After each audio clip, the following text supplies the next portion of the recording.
Immigrer au Canada en tant qu'étudiante internationale. Et le challenge que notre invitée du jour s'était lancé quand elle avait juste 20 ans. Aujourd'hui, nous recevrons une étudiante internationale qui va nous parler de son parcours d'intégration ici au Québec, ses défis, ses problèmes et comment elle a chevauché et parvenir à réussir durant toute son intégration ici au Québec.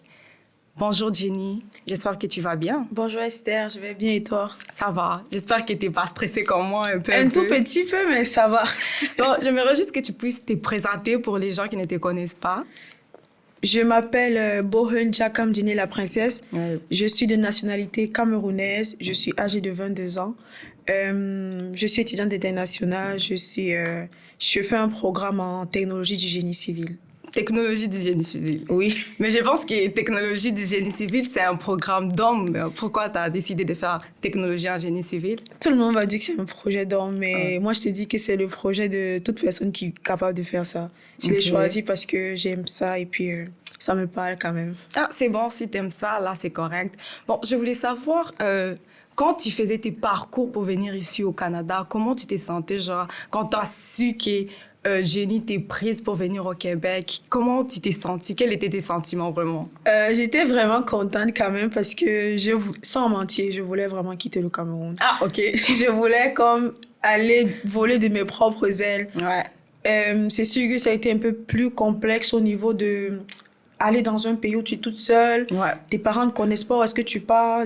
Tes parents n'ont même pas d'amis où est-ce que tu es en train de partir. Ouais. J'étais un peu sceptique à ce niveau, mais j'étais très contente. J'étais très en joie lorsqu'il fallait préparer des affaires, Oui. lorsqu'il fallait acheter des choses pour partir. Mais à la fin, à moins d'une semaine, j'étais vraiment pas bien. Je ne voulais plus partir. J'étais comme, j'ai laissé ma famille, j'ai laissé mes enfants, mais j'ai beaucoup aimé quand même. Ah, je sais que c'est pas facile, tu vois, du coup, que t'as vraiment une famille et laisser ta famille directement, c'est pas vraiment facile. Ouais, c'est pas facile. En sachant que t'as vécu avec ta famille durant toutes tes années. Oui. Donc, te dis que je vais aller dans un autre pays, dans une autre ville, vivre seule, sans personne, ça, c'était un gros challenge pour moi. Alors, je comprends vraiment que c'est vraiment un gros challenge que beaucoup de jeunes se mettent dedans, mais espérons que tu t'es habitué quand même. Mais oui, je me suis habituée. Je suis reine d'Afrique Canada. Qu'est-ce que tu... Ouais, je vois vraiment. Et aussi, je voulais savoir si tu avais vraiment des ententes. Tu sais que quand on est au pays, là, on pense qu'ici, vraiment, c'est la vie des rêves. On pense que toutes choses, on les raconte vraiment trop facilement. On est toute la vie qu'on voulait depuis avant. Est-ce que tu avais vraiment des attentes, vraiment? Et comment ces attentes se sont changées avec la réalité de la vie ici au Québec? J'avais des attentes, oui. Déjà parce que j'étais jeune, je suis encore jeune, j'avais des attentes. Comme, mettons, venir... C'est vrai, vraiment, pour moi, aller à l'étranger, c'était pas vraiment un rêve. C'était vraiment pas un rêve, aller à l'étranger. Chez moi, je vivais bien, sans mentir. Mais j'étais plus dans la soif d'avoir plus de connaissances et de me mouler dans un enseignement assez international. Pour pouvoir compétir contre, admettons, mes amis qui ont étudié au Cameroun et moi qui suis allée étudier à l'étranger. Qu'est-ce que je vais les apporter qu'eux, ils ne devaient pas avoir? Donc, les attentes que j'avais, c'était, je savais que je devais avoir une formation de qualité, une formation vraiment pertinente.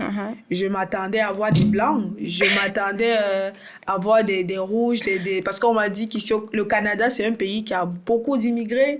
Je m'attendais à avoir des gens assez vraiment orgueilleux, des gens vraiment pas trop dans la courtoisie. Je m'attendais à du racisme aussi. Je m'attendais à plein de choses, mais j'avais Dieu qui était avec moi, donc je savais ce qui comptait. Donc, est-ce que tes attentes, vraiment, ce que tu attendais, comme tu dis, des gens égoïstes, trop des racismes, est-ce que ça a changé ou bien tu as vu que c'est le contraire de ce que tu pensais? C'est pas le contraire, mais je vais dire que sur 100%, il y en a 99 qui sont vraiment bien. Ah, ok. Sur 10%, Donc, quand même, c'est positif. Il y a 99 qui sont vraiment bien. C'est vrai, j'ai eu à voir certains trucs de racisme, mais ça m'a pas freiné quand même. Ça m'a pas freiné. Donc, tu t'es dit, malgré tout, je vais continuer avec mes ambitions, je vais continuer avec mes rêves. Mais oui, parce que quand tu sais ce que tu es venu chercher, t'as pas à vraiment gérer des trucs qui sont à gauche et à droite. Ouais. Tu te focalises sur ce que tu es venu chercher, et puis dis-toi que ce que l'autre fait à côté, je prendrais ça comme une fourmi. Ouais, je vois. Je vois vraiment que tu t'es donné vraiment des objectifs. Oui. Et tu t'es dit, malgré tout ce qui va se passer ici au Québec, je vais poursuivre vraiment mes objectifs. Oui. Ben, aussi, je voulais savoir si tu as vraiment de plus grands défis que tu as rencontrés lors de ton intégration ici au Canada et comment tu es parvenu à les surmonter? Le premier grand défi que j'avais rencontré, c'était mon arrivée au Canada. OK. J'étais arrivée, c'est une petite histoire, j'étais arrivée... Vas-y, on t'écoute. J'étais arrivée à l'aéroport. Moi, j'avais une correspondante ici, une amie du cégep qui s'appelle Frida House. Elle est trop gentille, la fille. Okay. Elle m'avait pris un bus qui devait me ramener à Québec. Okay. Puisque à ce temps-là, l'aéroport de Québec était fermé. Donc, moi, j'étais sûre que non, je devais arriver, je devais trouver mon bus, quoi. Okay. J'arrive, je vois pas le bus. J'attends 15 heures. J'ai attendu. Je suis arrivée à 12 heures. Je vais jamais oublier ce jour. Je suis arrivée à 12 heures. À 17 heures, le bus n'est pas venu. Oh J'appelle my la God. fille. Mais comment est-ce que je fais? Je suis dans un pays où je ne connais personne. Je suis à Montréal avec mes bagages. On m'a dit, fais attention, on risque de te voler et tout et tout. À ce moment-là, j'avais l'argent, je sautais du pays, j'avais l'argent, je ne savais pas encore c'était quoi la valeur de l'argent en fait. Là, c'est ça. J'étais arrivée. Maintenant, on m'a dit, prends un taxi. Je ne sais pas comment prendre un taxi. J'étais obligée de me mettre à rang quelque part. Je prends un taxi. Je vois comment ça tourne. Je ne comprends pas c'est quoi. Ouais. Elle dit, non, c'est ce que tu vas payer. OK. J'arrive à... Elle m'a choisi un hôtel. L'hôtel $100. À ce moment-là, je ne sais pas c'était quoi la valeur de l'argent. Hein. $100 de l'heure ou bien... Une nuit. $100 une nuit. OK. Laisse-moi, moi, je suis allée. J'ai dormi là-bas. Je suis un peu sortie pour un peu comme si je mangeais. J'ai vu des trucs qu'au pays, on ne peut pas voir. J'ai appris. Vraiment, le pays ici m'a appris à accepter l'autre tel qu'il est. Ouais. J'ai vu des trucs. J'avais peur parce que j'ai vraiment peur. Oui. J'avais peur, je marchais. Quand je suis arrivée à Québec, je n'avais pas de maison où vivre. Parce que déjà à l'aéroport, à l'aéroport du Cameroun, j'étais en train d'appeler pour qu'on puisse me trouver un appartement. Je n'ai pas trouvé. On m'avait déjà arnaqué. On m'avait arnaqué au Cameroun. OK. Donc, lorsque j'arrive, mon premier défi, c'était de passer une nuit ou environ 2 semaines à dormir à même le sol parce que je n'avais pas de lit. J'avais une petite marmite. Je vais jamais oublier ce jour. La fille m'avait donné une petite marmite que je préparais à l'intérieur. Je finissais de préparer la sauce. Je lavais, je préparais le complément à l'intérieur. Ouais. Non, c'est mon plus grand défi, vraiment. Me construire petit à petit. Mes parents n'étaient pas à côté de moi. Ils ne pouvaient rien faire. M'envoyer de l'argent, oui, mais ils ne pouvaient pas m'envoyer l'argent à l'instant T comme quoi ils devaient être avec moi pour qu'il fallait que j'apprenne à prendre le bus. Donc, dormir au sol. En plus, il y avait cette histoire de prendre le bus. Tu prends le bus. Je ne sais même pas comment est-ce qu'on appuie pour descendre. Ouais, c'est ça. J'entre là le bus. J'appuie pour descendre. Il fallait faire comme au pays. Tu cries seulement, ah, monsieur, je vais descendre, j'ai crié. J'ai dit au chauffeur que, chauffeur, je descends ici. J'ai même mis mon accent camerounais dessus. Chauffeur. Tu descends? Hey, on m'a regardé comme une folle, hein, Seigneur. Ouais, je comprends. Mais sinon, c'était ça. Et puis, aussi à l'école, vraiment, me fondre dans la masse avec les gens de l'école parce que c'était même pas là parce qu'on a fait des classes ensemble. J'étais comme...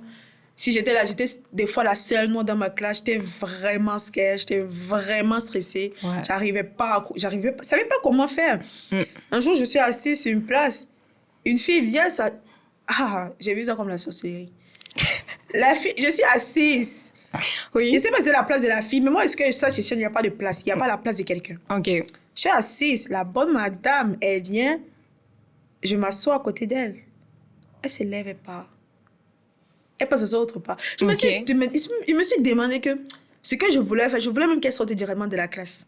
Je voulais même pas qu'elle sorte pour s'asseoir à côté. Hein. Parce que non, ce qu'elle a fait était petit. Je voulais que maman, si tu veux me montrer que tu vas t'asseoir à côté de moi, lève-toi, tu sors à l'extérieur. Ouais. Mais j'ai pris sur moi. J'ai fait comme si c'était J'ai fait comme si c'était rien. Je suis restée tranquille. Il y a autant de choses, mais ça ne m'a pas empêché de continuer ce que je voulais faire. Ouais, je comprends vraiment. Parlons vraiment des ça de l'école. Moi, je me souviens que mon frère, lui, tu vois, comme au pays, là, on est comme à l'école, c'est le prof qui fait tout.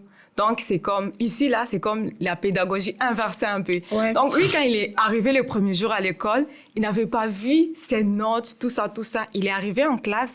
Donc, le prof était comme, on a vu telle chose, telle chose. Donc, les profs étaient comme, les élèves étaient comme si ils ont déjà vu les cours. Et puis, les profs est là comme, qu'est-ce que vous n'avez pas compris? Oui. Et puis, mon frère était comme, OK, je suis vraiment dans la bonne classe ou pas?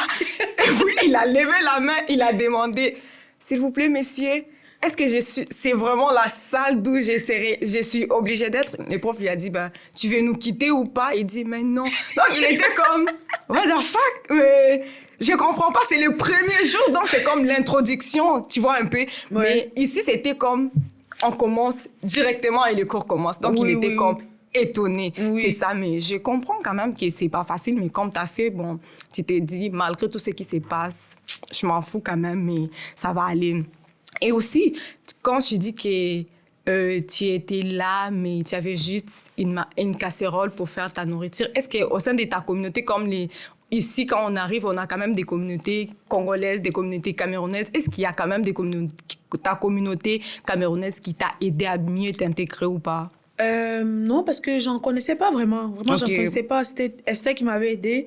Il y avait Valérie aussi qui m'avait beaucoup aidée. Ouais. Et puis, il y avait aussi Frida Houst, que je dis, elle m'avait aussi beaucoup aidée dès le début. Oui. C'est après, maintenant, que Valérie m'avait fait part des sites Facebook, des trucs qui peuvent t'aider, des gens peuvent te donner des choses. Ouais. Je me suis inscrite là-bas. Il y a des gens qui m'ont vraiment donné des affaires. Ça m'a beaucoup aidée. Quand j'ai commencé à travailler, j'ai aussi commencé à acheter des choses petit à petit. Et ma communauté, je ne la connaissais pas vraiment. Ouais. Mais peut-être maintenant, oui, mais il y a d'autres personnes qui m'ont aidée. Et pour les travails, comment tu as fait pour trouver du travail ici? Le travail, vraiment, c'était comme un ami à moi qui m'avait parlé du travail. Ouais. Et puis, j'avais écrit à son employeur. Il nous avait directement pris, Esther et moi. On a commencé à travailler ensemble. On courait après le bus pour rentrer à la maison. Il faisait froid. Je grondais Esther qu'on dit, oh, pas, elle est toute... Non, on marchait la nuit. C'était vraiment pas facile. Mais finalement, après, j'ai trouvé un autre job au CIUS. J'ai pu avoir un travail au CIUS grâce à Delphine, qui m'a aussi beaucoup aidée par rapport à cela. C'est une Congolaise très gentille aussi. Et Gabrielle aussi, qui m'a aussi aidée pour trouver le travail aussi au CIUS. Mais après, j'ai plus travaillé dans le truc du génie civil en été. Et là aussi, c'était aussi beaucoup plaisant pour moi. Ah, OK. Je comprends vraiment. Et comment tu réussis à équilibrer genre, ta vie scolaire et ta vie d'études? Comment tu réussis vraiment à maintenir cet équilibre entre les deux? Parce que je sais que c'est pas facile. Il y a d'autres qui ne réussissent pas à le faire les deux parce qu'ils trouvent que c'est trop stressant, l'école, avec les travails. Donc, ils sont comme, je vais faire comment? Mais comment tu réussis à les faire? Moi-même, je ne saurais te dire comment j'arrive à faire, mais comment est-ce que je réussis? Moi-même, je sais pas.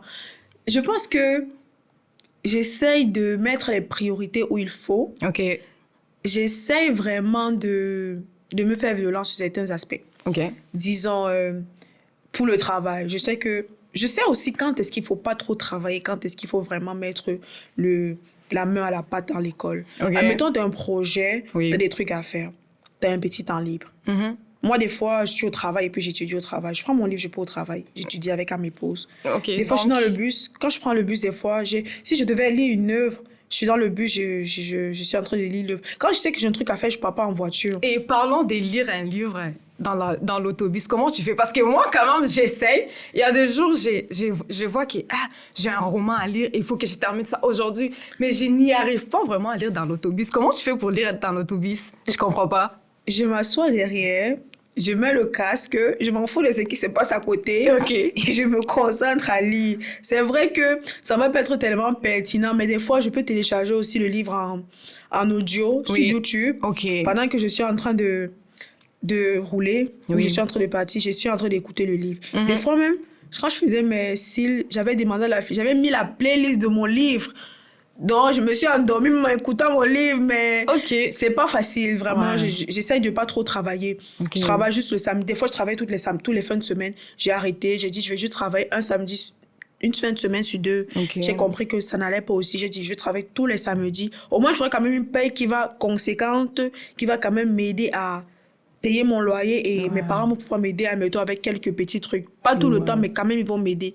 Et avec l'école, j'essaie de me faire violence, j'essaie de comprendre en classe, j'essaie de demander de l'aide à ceux qui connaissent aussi à l'école.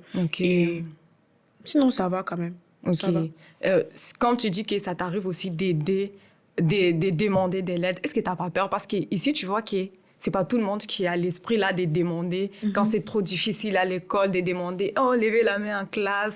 Monsieur, j'ai pas compris. » tu te sens comment quand tu lèves la main dans la salle? Tout le monde te regarde, ils sont comme... Mais oui, la majorité, quand tu lèves le doigt, des fois, ils commencent à rire, ils demandent que « Mais pourquoi est-ce que celle-ci, elle lève la main? » Mais dis-toi qu'un étudiant international paye environ chaque session ça varie entre $8 000 et $10 000. Si je veux convertir ça en francs CFA dans mon pays, c'est environ 5 millions de francs CFA. Donc, dis-toi que je n'ai pas droit à l'erreur. Je dois poser des questions pour que je comprenne, afin d'avoir mon diplôme. Parce que ça ne m'encourage à rien. Ça n'encourage pas mes parents à me payer 4 ans ou 5 ans de cégep. Parce que c'est de l'argent. C'est près de $10 000.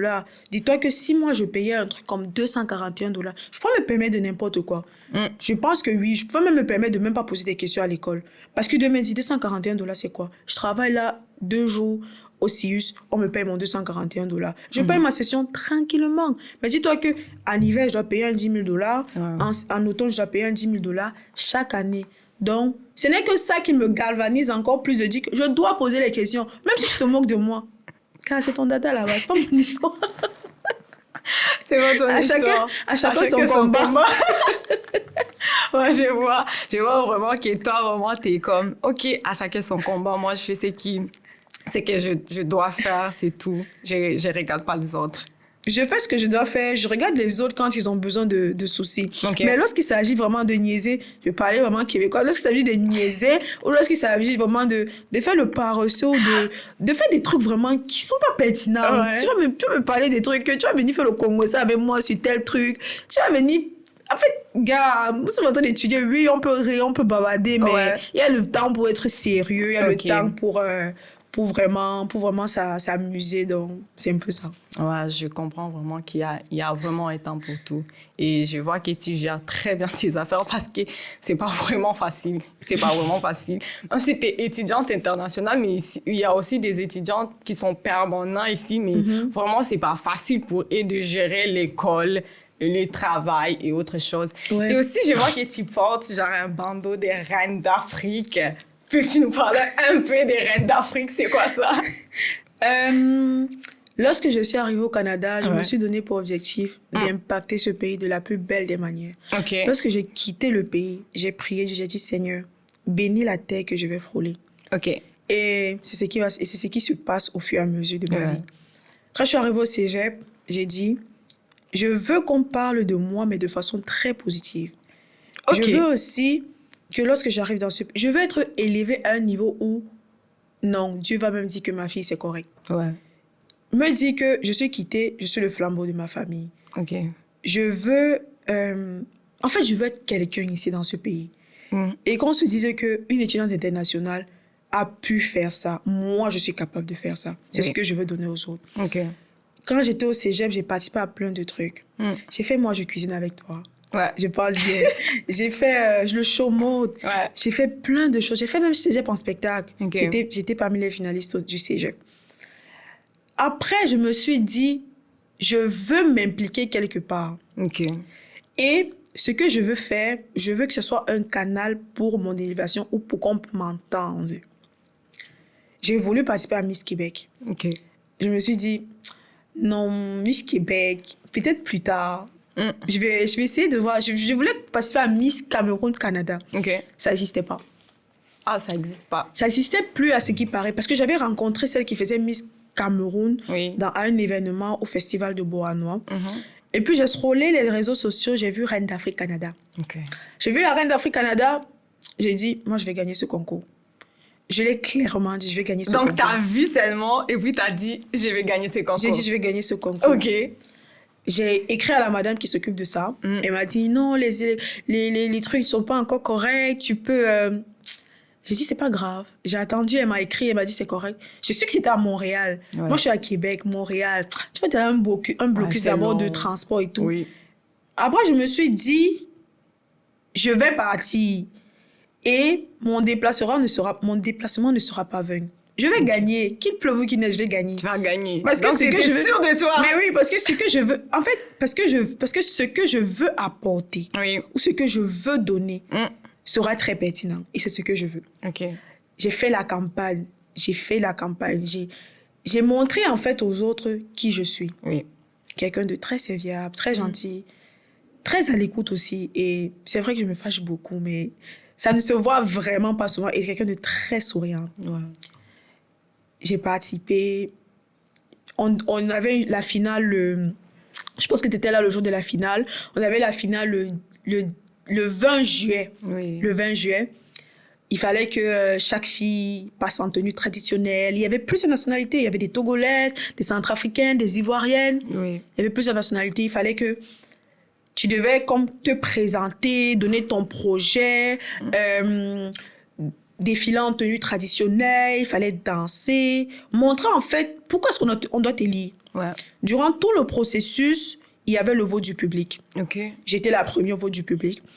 Il fallait créer du contenu. J'ai créé du contenu. Et le 20 juillet, j'ai été élue Reine d'Afrique Canada. OK. Reine d'Afrique Canada qui conserve la tradition et qui amène chaque fille à se développer. OK. Donc, je suis très contente de porter les charmes de Reine d'Afrique Canada aujourd'hui. Wow. J'ai beaucoup participé à des événements. Je suis allée au festival de Beauharnois. Je suis allée au Festi Québec. Je suis allée à un festival à Terrebonne. OK. Je suis allée à Miss Guinée-Canada. Je suis allée à Miss Guinée-Canada. Oui. J'ai quand même beaucoup marché en été en tant que Reine d'Afrique Canada. Et je suis très contente. Je suis très contente de ce que je suis maintenant. Wow, je comprends vraiment. Donc là, on est avec une reine d'Afrique, mes amis. Mais oui. On parle avec une reine d'Afrique, là. C'est ça aussi, parlons des reines d'Afrique. Comment vraiment t'es arrivée à équilibrer les deux choses comme l'école, Reine d'Afrique, les trois choses plutôt, l'école, Reine d'Afrique, les travaux, parce qu'à l'école, on a beaucoup de travaux à faire, beaucoup d'examens. Reine d'Afrique aussi, tu dois aller prester quelques... Comment t'as fait? Comment vraiment t'es parvenue? Ce que je veux, je peux dire, c'est quand tu veux, tu peux. OK. Quand tu veux, tu peux. OK. Beaucoup de personnes m'ont demandé... Et tu n'es même pas la première personne à me demander ça. Ben oui, comment est-ce que tu fais? C'est pas facile. Réseaux sociaux, tout travail, Reine d'Afrique, école, ta vie toi-même. Ce n'est vraiment pas facile. C'est vraiment le surménage. Mais je suis une personne qui fait plusieurs choses en même temps. Okay. Des fois, je peux être assise comme ça, je suis en train de penser à mon cours. Des fois, je peux être assise comme ça, je suis en train de penser à ce qui se passe à la maison. Okay. Donc, je suis quelqu'un qui... Des fois, même, ça me dérange des fois d'être comme ça parce que je pense à des trucs qui vont venir après. Je suis en train de prévoir des trucs qui viennent après. Qui vont venir même qui sont même très lointaines. Okay. Mais des fois, ça me dérange. Mais c'est vraiment pas facile. Je sais pas vraiment comment est-ce que je peux te dire que j'arrive à le faire parce que on m'a posé la question là plusieurs fois. Okay. Je n'ai jamais su répondre. Tout ce que je disais juste à la personne, c'est que quand tu veux, tu peux. Et que la vie n'est pas une course de vitesse, mais une course de fond.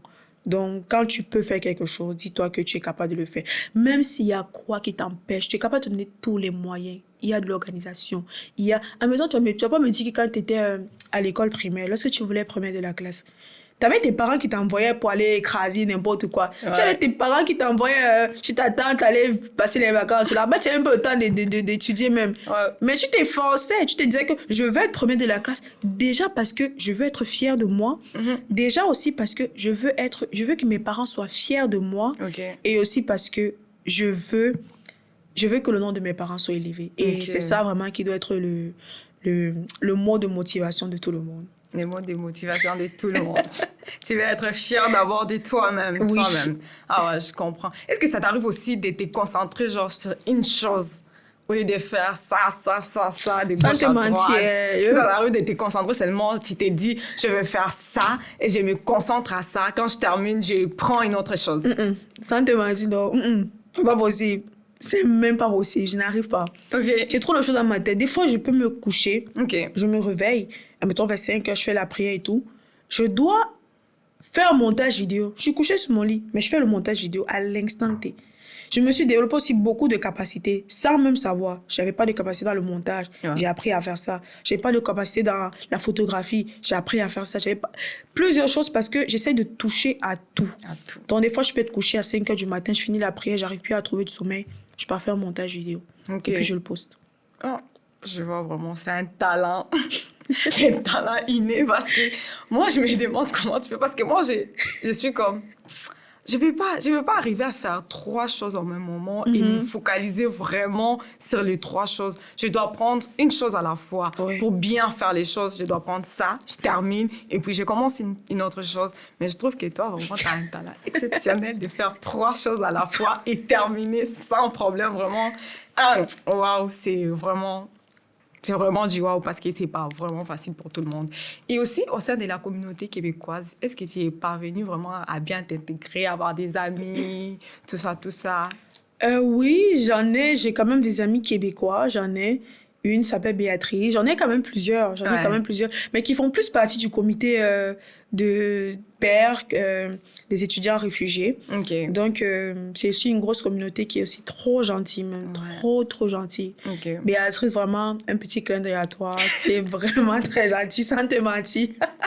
Ouais. Donc, mais à l'école, dans mes travaux, j'arrive pas. Je sais pas si c'est quoi le problème, mais je n'arrive pas parce que je sais pas. Il y a pas là-bas beaucoup de filles. Okay. Donc, c'est un peu... Je sais pas comment m'y prendre avec des garçons. C'est un challenge pour toi, oui, là, je sais pas comment m'y prendre avec les garçons. Je sais pas, est-ce qu'ils vont mal prendre? Est-ce qu'ils vont se dire non, sont des avances? Je sais pas comment est-ce qu'ils sont. Moi, avec un garçon africain, c'est très facile que moi, je parle avec lui parce que, bon, eux, tu peux le saluer aujourd'hui, tu peux parler avec lui. Ouais. Le lendemain, il te parle pas, mais je vais pas aussi aller comme... pour faire un peu comme de pression. Oui, je te salue. Non. Il y en a un quand même que je parle souvent quand il me voit. Il s'appelle Charles. Il est aussi très gentil. Mais le reste, vraiment pas trop. On se parle juste. S'ils ont besoin d'un truc à l'école, je les aide. Si ils n'ont pas besoin d'un truc, c'est correct. Si j'ai besoin d'un truc, je le demande. Et puis, basta. Ouais, je comprends vraiment. Et parlons du cégep, vraiment. Comment tu as trouvé les systèmes éducatifs ici par rapport à celui de ton pays, un peu? Est-ce que c'est la même chose ou est-ce que c'est différent? Mais est-ce que c'était vraiment compliqué pour toi? C'est un peu compliqué par rapport aux examens et au pourcentage. On te dit que mon frère, tu passes avec 60%, tu passes avec 50%. Mon pays, moi, 10 sur 20, moi, je suis contente. Je t'ai dit. Ici, j'ai 10 sur 20. Presque la moitié. Mais ici, j'ai 40%. Ici, 10 sur 20, je suis pas contente. Il faut que j'ai 12 sur 20. Mais le système éducatif est très bien. Moi, j'aime bien. J'aime bien, mais juste à ce niveau de pourcentage-là, que vraiment, ça me cale un peu au cou. Tu as 59%, c'est comme si tu es chouette, ça ne va pas. Tu es pas contente, mais au pays, c'est un peu plus... Les enseignants ont plus de pouvoir. Ouais. Ce sont eux qui dictent les lois. C'est comme ça, mais ils sont aussi gentils. J'aime bien aussi. Mais... moi, j'aime bien le système ici. Des fois, j'appelle mes amis, je leur dis, on se reverra un jour, chacun de chez soi. Moi, je vais vous inviter chez nous, chez moi. On va parler de génie civil. Je vais vous dire qu'est-ce que moi j'ai appris. Okay. Vous me direz qu'est-ce que vous avez appris. Et puis, on parlera entre intellectuels. Ingénieurs. Et on va s'échanger les idées. Qu'est-ce que toi tu as appris? Moi, je suis dans un contexte de glace, de neige. Toi, tu es dans quel genre de contexte? Des trucs comme ça. Des paroles de visionnaires. Et puis, on va ça va aller. Ils se moquent souvent de moi. Ouais, je comprends vraiment. Et parlons même de ton programme des génies civils. Du genre, est-ce que c'est toi qui as choisi ça ou bien c'est tes parents qui ont choisi ça pour toi? Parce qu'en arrivant ici, vraiment ici au Québec ou bien au Canada, beaucoup d'immigrants font les mêmes genre, comment je vais dire, la même chose. Du genre, ils arrivent ici, il y a des gens qui vont leur dire « Ah, quand tu arrives ici, il faut faire tel programme parce que c'est tel programme qui donne l'argent, c'est telle chose qui donne l'argent. » Quand tu dis « Moi, je vais faire tel programme comme... » Par exemple, et tu dis, moi, je vais faire travail social. Il y a des gens qui vont te dire, mais ouais, c'est quoi ça? Ça donne pas l'argent. Tu es venu ici en tant qu'immigrant, t'es noir. Donc, il faut faire quelque chose qui va te donner l'argent comme génie civil, comme seul infirmier. Donc, il y a d'autres jeunes, là, qui prennent des décisions par influence. Ils trouvent que parce que ça donne l'argent, moi, je vais faire ça, alors qu'ils aiment pas. Est-ce que toi aussi, t'es parmi ces jeunes qui ont pris les génies civils parce que t'étais influencé ou bien c'est un truc que t'aimes vraiment faire? Je veux même pas blâmer ceux qui disent que tu fais travail social, pourquoi? Ça ne donne pas l'argent. Je ne veux pas les blâmer. Pourquoi je ne veux pas les blâmer? Parce que, parce que tout dépend de la personne. Ok. Si quelqu'un vient en tant qu'étudiant international, il n'a pas le droit de prendre un métier qui ne va pas lui donner de l'argent. Ben pourquoi? Parce que il vient dans un contexte... Parce que, dis-toi que des gens qui viennent en tant qu'étudiant international, Oui. des fois, sont des parents qui... Ils ont de l'argent, tu vois. Oui. Mais les parents misent sur leur enfant. Et quand l'enfant va finir ses études, il faut aussi qu'il mette à l'aise ses parents qui ont misé sur lui. Et dis-toi qu'il peut avoir 5 petits frères derrière lui qui doivent s'occuper d'eux. Donc, ne me dis pas que lui doit accepter de prendre le travail social. Même s'il n'aime pas le métier, il doit aller faire un métier qui donne de l'argent. Non, ça, même s'il n'aime pas, il est obligé de les faire. Oui, il doit prendre un métier qui donne de l'argent. Pas parce qu'il est obligé, parce qu'il lui aussi a cette conscience en lui que je dois avoir de l'argent, de gré ou de force, parce que j'ai une grosse délégation qui m'attend derrière. Mais tu sais que l'argent ne fait pas le bonheur. L'argent ne fait pas le bonheur, mais l'argent impacte le bonheur. Je suis d'accord. L'argent impacte le bonheur, ça te mentit. Disons la vérité. Dis-moi, ne me dis pas que tu vas aller au Walmart ou à Best Buy, tu vas voir un truc qui te plaît, ça vaut $1000. Ça te plaît? Oui. Toi, tu n'as pas l'argent. Mais l'autre qui a l'argent à côté, là, $1000, il est capable de se payer ça. Ça impacte ton bonheur. Mais ça ne fait pas le bonheur parce qu'il va acheter ça va pas. Il va acheter aujourd'hui, mais après, demain, il va. Mais ça a impacté son bonheur, tu es d'accord avec moi? Donc, je ne vais pas blâmer ceux qui disent que ceux-là qui dérangent, ceux-là qui prennent travail social, machin truc, je ne vais pas les blâmer. C'est leur vision à eux, tu vois, non? Mais moi, me concernant, j'ai pris génie civil parce que je faisais génie civil depuis le Cameroun. J'ai été plombier au Cameroun, plombier qualifié au Cameroun. J'ai fait une formation en plomberie, oui. J'ai travaillé au Cameroun en tant que plombier. Ma mère n'avait même pas besoin d'appeler des techniciens en plomberie au pays. Moi, je m'occupais de ces projets. Je partais dans des chantiers, je travaillais. J'ai fait un second en génie civil, option travaux publics. J'ai fait mon probatoire en F4, génie civil, option travaux publics. Et j'ai même une bourse. J'ai une bourse au pays pour aller dans une école pour ne pas payer des frais de scolarité. Et c'était toujours en terminale en option génie civil, option travaux publics. Donc, j'ai fait ça depuis la seconde. J'ai eu quand même un BPC, un projet scientifique. J'ai un BPC scientifique, mais après, je me suis tournée vers la technique. C'était pas vraiment facile parce que, sans te mentir, je ne voulais pas faire ça. Vraiment pas. Quand j'ai eu mon BPC, mon père m'a dit, va faire. J'ai crié tout le ciel et la terre. J'ai dit que papa, je ne veux pas faire ça. Il m'a dit que ma fille, je suis ton père. Donc, je suis ton Dieu sur cette terre. En plus, si je te dis ça, ça veut dire que Dieu m'a inspiré. Donc ton papa utilise même Dieu pour te convaincre de faire génie civil. Que Dieu m'a inspiré. Quand il m'a dit que Dieu m'a inspiré, moi j'ai un frère jumeau. Je suis quand même allée faire un concours pour aller en seconde scientifique avec mon frère jumeau. Mais mon père n'était pas au pays. Quand il a entendu ça, il m'a dit, calme-toi. Ton frère jumeau va aller là-bas. Toi, c'est génie civil. En plus, j'étais la seule fille. Donc, dis-toi que il m'a dit, ma fille, voici ce qu'il m'a dit, ma fille. Tu es une femme dans un milieu d'hommes. Tu as plus de valeur par rapport à eux. De deux, tu vas apprendre, j'ai appris à parler anglais, chinois. Tu vas parler tes langues, tu vas encore avoir plus d'importance devant eux. Tu pourras être traductrice. Et de trois, dis-toi que tu es une belle femme. Donc, tout va aller pour toi. Donc, vas-y, la génie civil.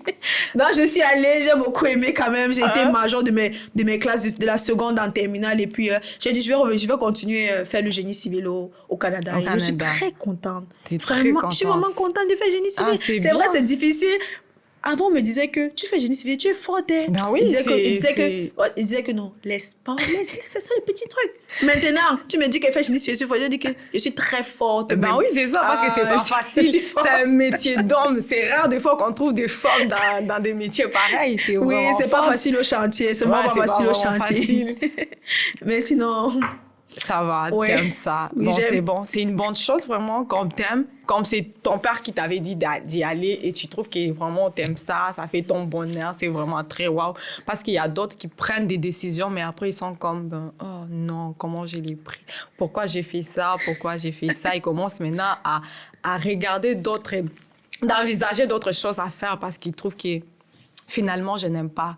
Il a fait ça pour faire plaisir à ses parents, mais enfin, ils disent, papa, non, je suis désolée, ça ne marche pas avec moi. C'est ça aussi que c'est pas parce que tu es étudiante ou bien étudiant international que tu es obligé aussi de faire des métiers seulement qui donnent l'argent. Parce que ça dépend aussi, moi je trouve que ça dépend aussi de ce que toi t'aimes. Parce que à quoi bon faire un boulot qui va te donner l'argent, beaucoup d'argent, et tu pars au boulot comme si t'étais...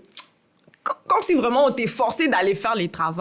Moi, je trouve aussi que faire quelque chose que t'aimes, même si ça donne de l'argent, même pas aussi, c'est... Ouais, c'est vrai. C'est bon aussi de faire quelque chose que t'aimes. Faut faire quelque chose que t'aimes, mais je ne blâme pas ceux qui blâment. Mais faut faire ce que t'aimes, mais je ne peux pas blâmer ceux qui blâment les autres. Pourquoi tu fais ça? On cherche l'argent. Oui, mais il faut faire ce que tu aimes. Oui. Il faut faire ce que tu aimes. Mais ceux-là qui blâment les autres, ça veut dire qu'ils ont une vision à eux différente. Ouais, c'est ça. Donc, ça dépend aussi des visions des gens. Tu peux pas les blâmer. Donc, toi, là, t'envisages... Moi, j'envisage le niveau. Loin, vraiment. Ah, Seigneur.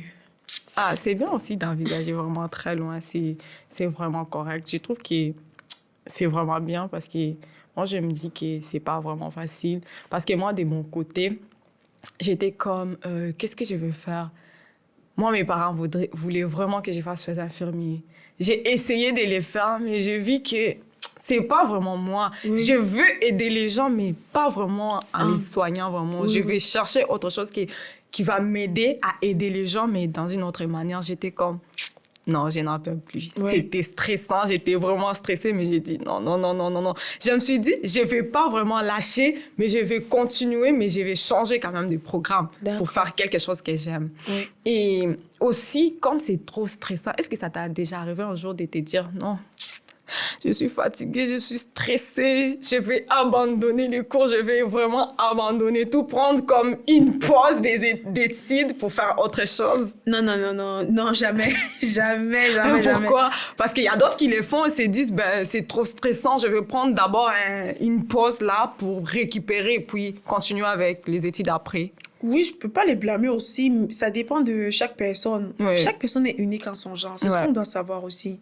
Donc, moi, je vais jamais les blâmer. Mais moi, jamais ça m'est arrivé. Okay. Je me dis que je vais abandonner ce cours, ça va pas. Non. Je vais le faire. Même si je l'échoue, je vais le refaire. Je vais aller voir le professeur. Je vais dire au professeur que vraiment, ce qui m'a énervé à ce niveau, c'était ici. Vraiment, il faudrait que je passe le cours. Il faudrait qu'on travaille dessus, tu vois. Mais... non, j'ai vraiment un gros flambeau vraiment à élever. J'ai une grosse charge derrière moi. Je n'ai pas abandonné très facilement. J'ai vraiment vécu des choses que j'ai pas abandonné. Donc, je vais pas abandonner à cause d'un petit cours qui m'a dérangé. Il faut vraiment être fort. Du côté là, tu trouves pas aussi que c'est trop, genre... C'est trop des charges que tu te donnes. Genre, tu t'es dit, je dois faire ceci, je dois être comme ça.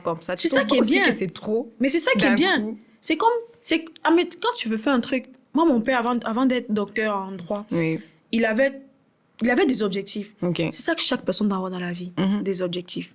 Il doit avoir quelque chose qui va le galvaniser à se dire que je dois réussir parce que. Quand tu n'as pas d'objectif, c'est très difficile que tu t'en sortes. Okay. Quand tu vis juste pour vivre, nous sommes dans un studio aujourd'hui.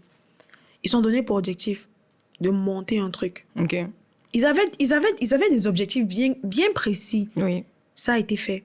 C'est la même chose pour toi et pour moi. Okay. Et pour toute personne qui va nous écouter, on doit avoir des objectifs. Si tu n'as pas d'objectif, c'est très difficile. C'est très facile que tu lâches prise.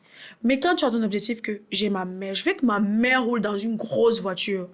Comment elle va faire pour rouler dans une grosse voiture? Il faut que je travaille. Il faut que j'étudie. Il ne faut pas que je erre dans des trucs dans la débauche, dans des trucs qui n'ont pas de sens, tu vois.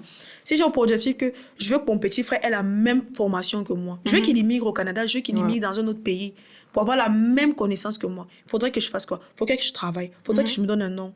Il faudrait que j'ai de la facilité dans des connaissances. Oui. C'est la même chose. Si tu n'as pas d'objectif, moi, les objectifs que j'ai, ça me donne tellement de force encore plus pour continuer ce que j'avais à faire. Ouais. Si je vivais juste pour vivre, je ne devais pas me stresser. Je ne devais même pas être ici. Si je vivais juste pour vivre, je devais juste te dire que, gars, je fais ça, ça passe. Je fais ça, ça passe. Je fais ça, ça passe. Ça va aller crème. Mais c'est bien. Moi, je trouve ça tellement bien.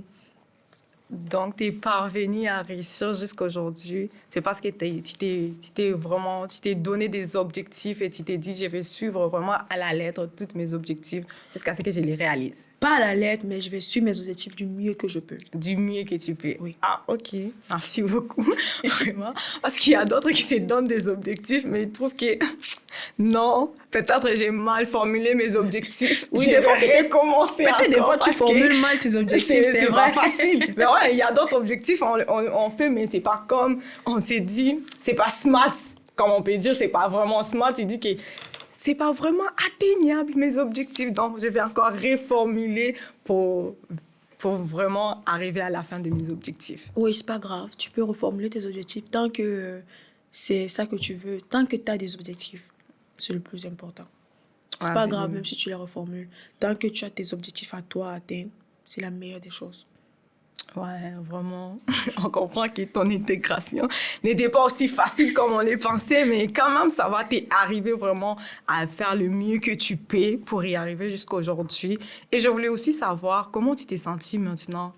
Genre, est-ce qu'il y a encore des choses qui sont difficiles dans ton adaptation issue, dans ton intégration? Est-ce qu'il y a encore des choses que tu t'es dit, ça ne marche pas, ça va pas, je pense que ça va aller? Comment tu te sens aujourd'hui maintenant? Aujourd'hui, je me sens tellement bien. Vraiment, je me sens tellement bien. Si je me revois 2 ans avant, j'allais dire que je n'étais pas capable de faire ça. Ouais. Je me suis acheté une voiture. Je me suis donné pour objectif. Oui. Quand je fais mon stage en été, je veux une voiture qui va me permettre de travailler, aller sur des chantiers, qui va me permettre de facilement me déplacer pendant l'hiver, qui va me permettre d'aider mes amis, qui va peut-être m'aider de gagner de l'argent. Je l'ai acheté grâce à mon travail de l'été. J'avais une petite caisse là que je mets l'argent. Les caisses en bois du pays là, on voit ça ici. Je me suis mis ça. Même des caisses en bois. J'ai une caisse, j'ai mis de l'argent. Donc, je suis tellement contente, je me sens tellement bien ici que je me sens tellement bien parce que j'ai pu atteindre ce que je voulais à ce moment-là. Et je peux dire que le Canada vraiment est ouvert à tout le monde. Il suffit juste de t'imprégner, de te donner, chercher des endroits où est-ce que tu peux mettre ta marque de fabrique, tu vois, non? Tu donner des endroits, juste chercher en fait. Mais si tu restes juste là, si je restais juste là, je pense pas que je devais me sentir autant bien. Je suis tellement bien, j'ai une voiture, j'ai une belle maison, un petit logement où je vis à l'intérieur. Je suis capable. C'est pas comme avant, c'est pas comme il y avait 2 ans où je dormais au sol, où il y avait juste une petite mamie. C'est plus comme ça. C'est vraiment une maison bien équipée. J'ai travaillé, j'ai équipé ma maison petit à petit. Je suis tellement contente d'y rentrer là-bas chaque jour. Je dis que waouh, c'est ce que j'ai fait. C'est ce que j'ai fait. Donc, je suis tellement bien. J'arrive à l'école, je suis contente. Je suis plus contente d'aller à l'école parce que j'ai beaucoup d'amis. Ah, donc avant, tu n'étais pas contente d'aller à l'école? Oui, des fois, c'était un peu bizarre, gars. J'arrive pas en classe, j'étais un peu... Parce que d'ailleurs, me regardait trop. Il me posait des questions. Est-ce que je suis laide? Est-ce que le truc n'est pas sur moi? Je vois. Mais là, maintenant, j'aime bien aller à l'école. J'aime bien. Tu te sens vraiment à l'aise? Je me sens vraiment à l'aise. Je me sens vraiment à l'aise ici. J'ai de la facilité à parler avec les gens. J'ai de la facilité à, mettons, me déplacer. Des fois, c'est pas super, mais j'ai de la facilité à plus me déplacer et à converser aussi avec des gens, c'est plus facile. Je vois vraiment que ça devient vraiment plus facile au fur et à mesure que tu vis ici. Au fur et à mesure, aussi, tu t'adaptes facilement. Je vois vraiment. Je trouve vraiment ça vraiment pertinent, vraiment, de voir comment tu es arrivé à faire toutes ces choses dans 2 ans.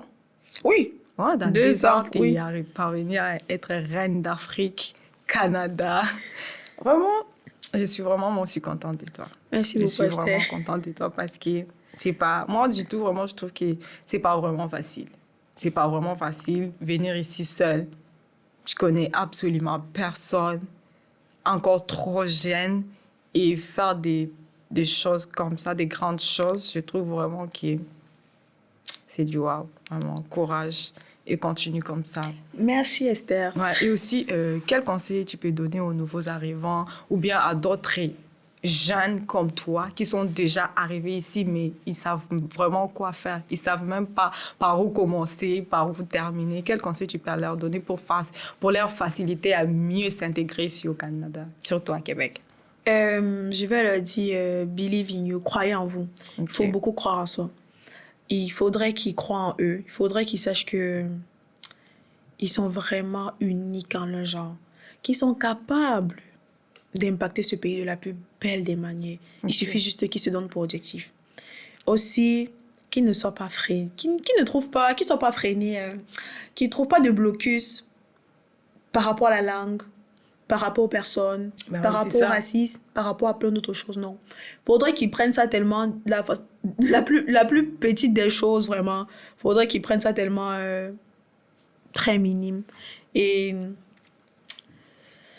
ils ont beaucoup de personnes à côté d'eux qui pourront... il y a beaucoup de personnes à côté d'eux qui peuvent les aider. Il y a beaucoup de personnes comme ça. Donc, qu'ils croient en eux. Vraiment, c'est le plus important. Il faut croire en soi. Le plus important, c'est de croire en soi. Oui, il faut croire en soi. Tu sais aussi qu'il y a des fois, on s'est dit, bon, je crois en moi, mais tu t'es dit, ben, même si je crois en moi, j'aimerais aussi demander l'avis de d'autres personnes pour savoir si ce que je fais, c'est mieux ou pas. Tu vois un peu? Oui, il faudrait qu'ils se rapprochent aussi des instances qui sont adaptées pour eux. Parce que ici, tout le monde est à l'écoute des autres, vraiment. Okay. Il faudrait juste que tu te rapproches de telle personne. Bon, admettons, Jenny, j'ai un petit problème. Est-ce que moi, je te dis, oui, moi, je peux t'aider. Non, je peux pas t'aider. Je peux te conseiller telle personne. Il y a beaucoup d'instances qui sont vraiment là pour les citoyens. Okay. Vraiment.